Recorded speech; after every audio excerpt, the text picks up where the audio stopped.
Hello and welcome back again to my YouTube channel, The Mommy Jaja Vlog. For today's video, magbabahagi ako ng pampaswerte sa pera. Kaya kung kayo ay mahilig at panatiko sa mga ganitong usapin, panoorin, subukan at gawin ang mga pampaswerte na aking ibabahagi. At kung hindi naman, humanap lamang kayo ng video na gusto nyo. Mainam talaga na gumagawa tayo ng mga pampaswerte dahil ito ay nakakatulong sa atin para makaakit ng swerte sa pera, maging money magnet, at makaiwas tayo sa mga negatibong pangyayari, mga kamalasan at kahirapan. Gawin ito kahit na anong araw na gusto mo, basta ito ay gagawin sa umaga. Kailangan lamang natin dito ng mga plastic, transparent na plastic, katulad ng plastic ng ice o mga ice candy, at kailangan din natin ng isang bula at isang barya, at kailangan din natin ng 7 butil ng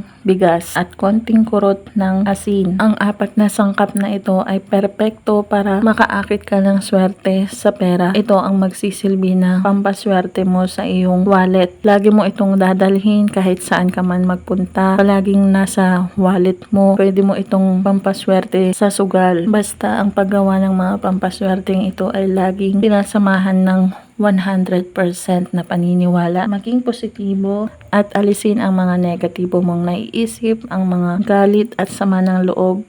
Iwaksi mo muna ang mga yan. Paganahin mo ang law of attraction at gumawa ng mga pampaswerteng ito na magsisilbing gabay at papaswerte mo sa iyong buhay. Kaya kung hindi mo pa ito nasusubukan, ay huwag ka nang magpatumpik-tumpik pa na gawin at sumubok ng mga ganitong pamamaraan ng pampaswerte. Napakadali at napakasimple ng mga sangkap. Walang masama kung ito iyong susubukan. Tandaan na ang mga ganitong pamamaraan ay magsisilbing gabay at pampaswerte lamang. Tanging ang ating pagkilos, pagsisipag, pagtsatsaga, pagdiskarte, pagtatrabaho at lalong-lalo na ang manalangin ng taimtim sa poong may kapal ang siyang makakatulong sa atin para tayo ay umunlad, umasenso, magtagumpay at yumaman sa ating buhay. At kung nagustuhan ang video ito, mag-like at mag-subscribe na para maging updated sa mga next video na i-upload tungkol sa mga pampaswerteng bagay-bagay.